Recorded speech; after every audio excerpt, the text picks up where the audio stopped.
What's up, guys? Welcome back to the channel. And in today's video, I'm going to hit you with a little wrestling update. Now, here lately in 2021, WWE has been very unpredictable, if I must say, one of the lesser aggressive terms that I could use for these guys. But this right here is perplexing, mind-boggling, and just downright stupid. You know, now I don't. I've heard the rumors that WWE, the reason they've been making a bunch of these releases happen here these last few months would be due to budget cuts, and this case would be no different. It was said by John Laurinaitis that Bray Wyatt would no longer be needed in WWE, and that was only due to budget cuts. But what gets me is how you want to use budget cuts as an excuse to release basically what I believe to be one of your most creative talents that y'all have had come through y'all's doors, along with the likes of Aleister Black and to anybody else that y'all released. I mean, a lot of those guys that y'all released were a lot of talented wrestlers that y'all will one day hurt. That y'all gonna hurt. This is gonna hurt y'all later on down the line, and most especially this right here because we all know, and pretty much I'm sure everyone is expecting that AEW is going to swoop in on Bray Wyatt so fast. You know what I'm saying?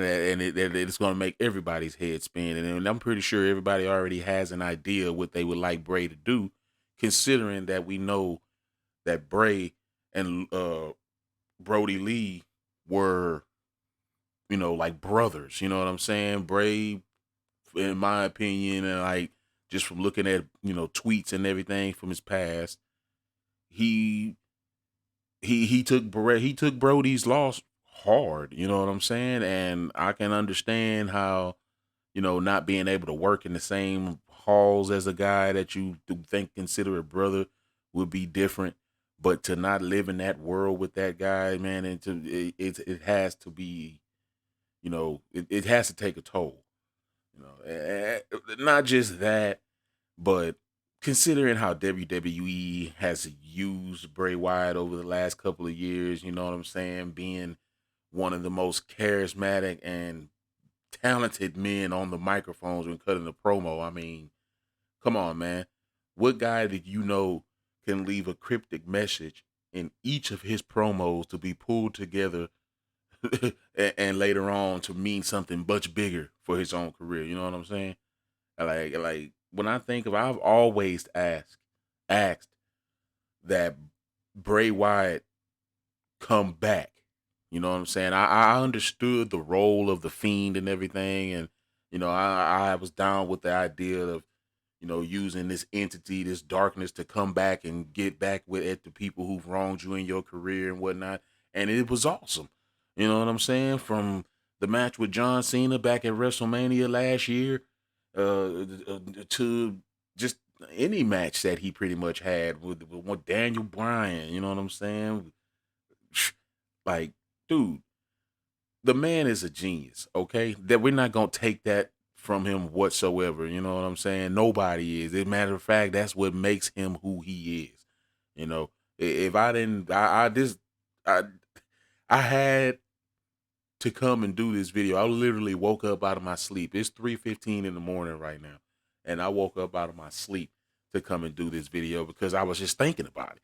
You know what I'm saying? And it's just, I don't know. I'm confused as to what WWE is clearly thinking. If you're gonna sit up here and try to push a guy like Roman Reigns, and this is no disrespect to Roman Reigns. We know how I feel about Roman Reigns, and we know how I feel about Roman Reigns at this point in his career with his head of the table crap. But if you're gonna push a guy like Roman Reigns and consider that guy more creative than you can would consider a Bray Wyatt. Come on now, like what guy do you know can take fucking lemons and make lemonade out of it? Considering that WWE just seems to want to bury every good talent that they have. You know what I'm saying? I all in all, I think this is a huge loss, and I think that this is a pretty big mistake on WWE, and it's gonna come back to bite them in the ass because I'm sure that Tony Khan at this moment is fucking blowing Bray Wyatt's phone up, and having Bray Wyatt over in AEW. You know what I'm saying? Keeping that that entity, that darkness aspect of his of his character going. That not like, I wouldn't say Undertaker. Well, yeah, I'd say the Undertaker-esque character.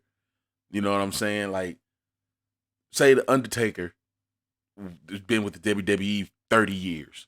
You know what I'm saying? The people that know the Undertaker, they, you know what I'm saying? No other company has had anything like the Undertaker. Well, AEW could seize this opportunity to capture their own version of an Undertaker in Bray Wyatt. And we know that AEW gives them way more creative control over their characters than WWE would even think. WWE want what they believe is best for their business. You know what I'm saying? AEW wants what's best for the wrestler. And that's what I like about AEW. I love watching AEW and seeing these guys going out there and doing what they love and actually seeing, for the most part, the right person win. You know what I'm saying? Or just even the right people in the right storylines. You understand what I'm saying? And I know that everybody is probably thinking that Bray Wyatt releasing WWE, man, here he comes AEW. You know what I mean? It's a given. You know what I mean? But as far as his role in the AEW, I believe that he really does need to assume control of the Dark Order in the name of his brother Brody Lee, and elevate that crew to where I believe that they should be. I mean, considering that they were like pretty much AEW alumni, if I had to say, you know what I'm saying, they were one of the first groups around, and here as of late, they've been one of the most lackluster groups in the business, and that's might be not, nobody else might not feel about that same way, but I do. I think the Dark Order running with Hangman Page hurts both Hangman and the Dark Order. You know what I'm saying? It stops Hangman from doing what he wants to do because they keep tying him to these guys, and it stops these guys from being that presence of darkness and whatnot that they need to be. You know what I'm saying? Like the Ministry. You know, and I hate to keep comparing it to the Undertaker, but that's pretty much what I believe AEW would do with Bray Wyatt if they got him over there. They try to make him their version of the Undertaker, and I think that it would be a spot on performance from him. He'd have a fresh crew to work with. You know what I'm saying? Whatever happened to Eric Rowan? You know what I mean? Like, they brought him over there and that shit fizzled out immediately. You know, nothing against Eric. He just wasn't what they were looking for when they brought him over there. Eric needed Brody. Brody and Eric needed Bray. You know what I'm saying? And with Daniel Bryan and CM Punk getting ready to make their debuts in AEW, man, I think that this will be as you say, the holy trinity of AEW's collection, getting some three of the best former WWE superstars that they can get on their show and wrestling in their ring. You know, I mean, it's sad to see that WWE has fallen so far from grace, and that this not only affects the company as a whole, but it affects the franchise, the business. And you know what I mean? And people wonder why they hadn't seen any footage for WWE 2K22. It's because WWE has literally written out half the damn roster that would have went into the game, and they continue to throw away more of the bigger names, such as Daniel Bryan, Braun Strowman. You know what I'm saying? Jake the Snake no longer will be in the game because he just signed another 2-year deal with AEW. I mean, You get where I'm saying? Like WWE is literally shooting themselves in the foot. I have the right mind to believe that Tony Khan has a spy, an undercover agent in the WWE walls, man. You know what I'm saying? Somebody up in there releasing wrestlers out of their contract so Tony can come and scoop them up in no time. Because if Bray Wyatt don't end up on AEW by Halloween, by this fall, at least early next year, then shit, it would be we would know that WWE has basically made it to where he can't wrestle. But I believe Bray Wyatt is going to bounce back from this, and he's going to bounce back from this hugely wherever he goes, because he's going to be an acquired taste and a definitely high dollar talent, if I may say so. The man is like I say, the man's a genius. I've always asked for cult leader Bray to come back after he was done with the Fiend, which they just completely shit on that Fiend situation later on in his career and turned around and gave it to Alexa Bliss, who is doing absolutely nothing with the role. Y'all even ruining Alexa trying to do this. WWE's problem has always been this. They can't make stars in this time period, in this era, so they try to take the people that they have, that they get, and turn them into stars of the past. You know what I mean? You got your Rocks, you got your Stone Colds, Triple H, Undertakers, Kanes, Kurt Angles, and all that. There will never be another one of those guys. They are one of a kind. And WWE is practically crippling wrestlers like Bray Wyatt and Braun Strowman and Daniel Bryan and whoever else they have. All the other talent that they've gotten rid of. Not lost, they've gotten rid of over this past year. They're just stopping them from being their true selves. You know what I'm saying? And they want them to be something that they're not. And that's why the WWE, and they can't do it. And I believe that's why the WWE discards them. I mean, shit. It's not, with this release right here, it definitely won't be too long before we see other releases that we have thought to come before, definitely before this one. I mean, I was thinking Keith Lee would have been gone a long time ago.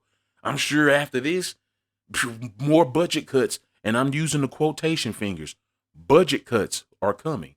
And I'm sure there are going to be some more big names coming up off that budget cut. It may not be Roman Reigns. I mean, hell, the WWE is looking like the 2008 roster again. We got Edge back. We got Goldberg in this bitch. You know what I'm saying? John Cena back. I mean, what is really going on? And honestly, I'm going to be realistic. I'm not asking myself this question. I'm asking you guys this question. You let me know down in the comments what you think about Bray Wyatt being released from the WWE and what you think the future holds for Bray Wyatt in professional wrestling. You know? I have no idea why they would do this. This is a monumental mistake in my opinion. This guy is hot. White hot. And I know if AEW scoops him up and lets him do what he wants to do and create and bring himself to his character, it's all said and done. You know, Tony, if you got somebody over there at AEW cutting these people loose for you, man, dude, spot on to you, mate. Because Jesus, you playing a hell of a game. And this is something else. Hell, I wouldn't be surprised if Triple H and Stephanie was doing this shit just to get back at Vince for basically demoralizing NXT and not considering them a third brand. I mean, there's so much shit I could talk about, but I just want to focus on the fact that I believe that WWE has made a huge mistake releasing this man, and they gonna hurt for this one. You know, especially when you got fans coming back to the arenas and whatnot. I mean, shit, this would have been a perfect time to bring him back. Not even that. I mean, like I say, you can even drop that Fiend stuff, dude, because it was wearing thin anyway. How many more times like I said, I was down with it, but it was wearing thin. Now that y'all done passed it on to Alexa, man, please let that shit go. But I see that y'all done had and planned on letting more go. So yeah. Guys, look, this has been, you got your man Bearded Beanie Brother. I just had to come up out my sleep and let y'all know about this. If you hadn't already heard about it, now you know. I encourage you to like, subscribe, hit that bell for notifications, and let me know down in the comments, man, what you think about this, how you feel about this, and what's your opinion on this situation. guys, y'all have a good day since it's 3:00, 3:30 in the morning for me. So yeah, y'all have a good day and peace.